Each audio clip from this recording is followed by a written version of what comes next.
The death of his daughter deeply affected William, though he expressed it with characteristic rage.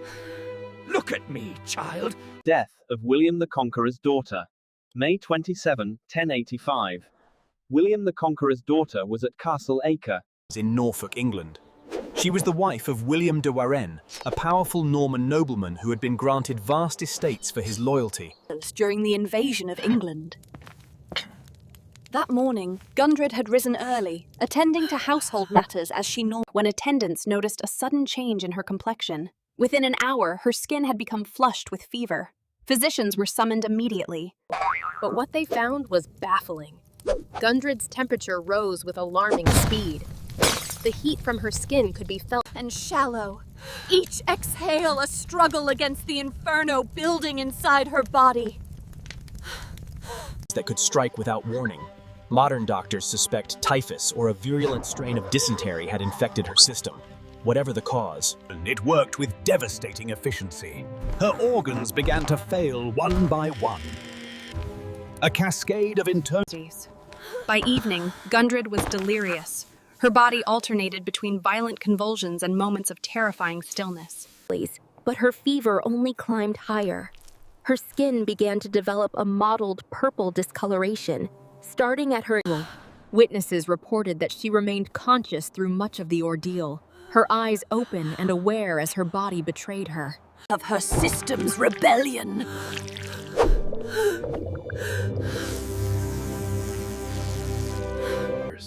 Only her husband and personal physician remained at her bedside. Just before midnight, after less than 12 hours of illness. End of King Henry I's nephew. On October 25, 1154, Stephen had joined the First Crusade with dreams of glory. Instead, he found himself captured by enemy forces and held in conditions that would soon prove fatal. The Antioch prison was a breeding ground for disease. Human waste collected in corners. Rats scurried freely across the stone floors. And prisoners shared a water source contaminated with sewage. For 3 days, Stephen had been drinking this water. Each sip introducing deadly bacteria into his system. The first symptoms appeared suddenly. That guards could hear his cries. Within hours, his body began to expel its contents violently.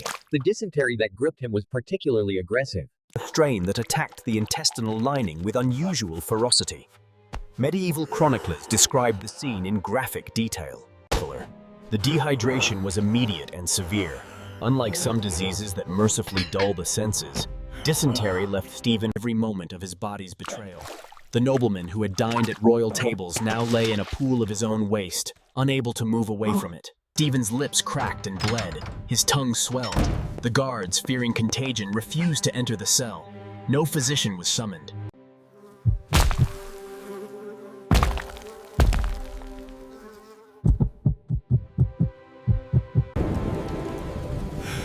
The agony of King John of England.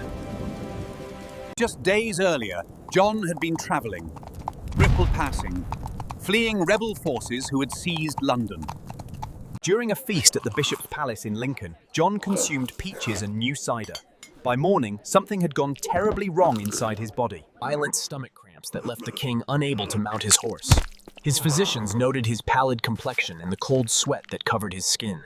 Luckily, within hours, John's body began to expel its contents from both ends. The dysentery that gripped him was particularly intense. His intestines were shedding their lining, sending streams of blood-tinged fluid from his body. Each evacuation was more. John was laid in a chamber that quickly became foul with the stench of illness. Servants were forced to constantly change his bedding. Physicians attempted remedies, herbal concoctions, heated stones, bloodletting. Each intervention only weakened him further. The man who ruled with an iron hand now couldn't control his own bodily functions. The pain was described as like hot knives twisted. As October 18th dawned, John's organs began to fail. His kidneys shut down. Toxins built in his bloodstream. In his final moments, the king who had lost his empire, lost the last battle against the microscopic invaders destroying him from within. August 3, 1270. The son of King Louis IX of France woke in his tent outside Tunis with a strange pain in his armpit. John? whose name reflected his birth during the tragic Seventh Crusade, had joined his father on yet another ill-fated expedition. The Crusader camp sprawled across the North African coastline, thousands of European soldiers packed together in sweltering heat. By midday, the pain had intensified. A small, hard lump had formed.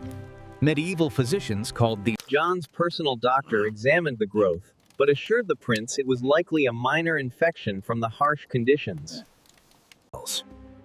Within hours, the truth became horrifyingly clear. The lump grew rapidly, swelling to the size of an egg.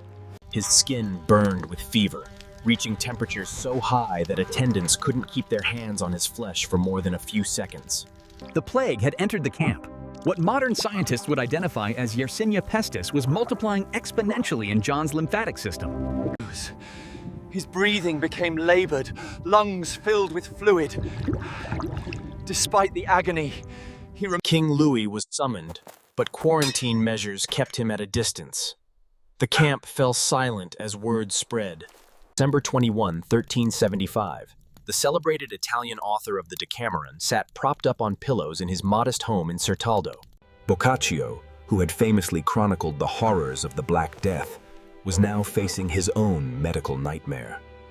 For months, the writer had been fighting a mysterious, wasting illness. Visitors barely recognized the skeletal figure before them. His once robust frame had withered, the skin hanging loose on his bones like a garment several sizes too large. Province. What modern doctors would likely diagnose as tuberculosis or heart failure. Evenings brought the racking cough, bringing up blood-streaked phlegm that he carefully concealed from visitors. Unlike the plague, Boccaccio's illness took its time. Each week saw another small capability lost. The writer's fingers had become twisted and swollen. His breath came in shallow gasps. Each inhalation triggered spasms of coughing. Most distressing was watching his own decline with perfect clarity. The disease had not dulled his mind. Boccaccio documented his symptoms. As darkness fell, a violent coughing fit ruptured weakened blood vessels. He choked on his own blood. August 31, 1422. England's warrior king lay dying. Henry, the victor of Agincourt, Paris had been besieging the city of Meaux when the first symptoms appeared. The 35-year-old monarch seemed invincible. But the microscopic enemy invading his body would prove unstoppable. the dysentery began suddenly during a war council meeting, a burning sensation spreading through his abdomen. Within hours, the infection ravaged his intestinal lining. Royal physicians applied standard treatments, herbal compresses, bloodletting. The bloodletting further weakened him. By the third day, Henry could no longer rise from his bed. Courtiers winced at the stench, a smell so foul that chroniclers mentioned it specifically. Henry remained lucid, aware of the cruel irony. The king who survived arrow wounds was being destroyed by an invisible enemy. His lips cracked from dehydration. His eyes sank into their sockets. On the evening of August 31st, Henry's organs began to shut down. March 20, 1413.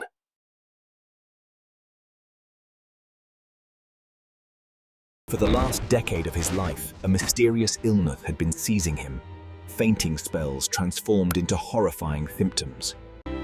First came the skin lesions, crusty, oozing patches that appeared without warning. Physicians applied poultices, but the lesions spread, creating a mask-like appearance. The skin would flake away, leaving raw tissue. Then came the seizures.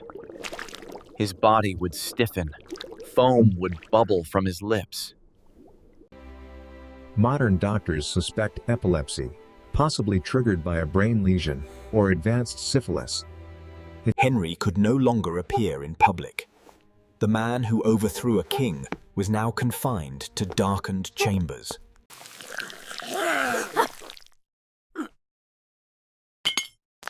The smell from his short periods. Most disturbing was Henry's awareness. He recognized the fear in his servant's eyes. On that March evening, a particularly violent seizure gripped him. The usurper who lived by force died by it. June 8, 1376.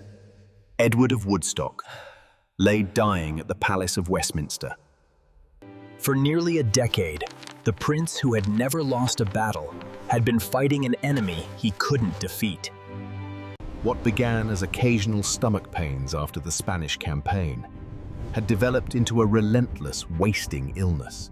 This was a chronic amoebic infection, working with methodical slowness, destroying his intestines millimeter by millimeter. Each day brought the same ritual of pain. Violent expulsions of bloody waste. By 1371, the prince could no longer ride. His legs swelled with edema. Edward. Painful treatments with forsweeling. When physicians pierced the skin to drain the fluid, first came uncontrollable evacuations, followed by a yellowing of his skin and eyes as his liver began to fail.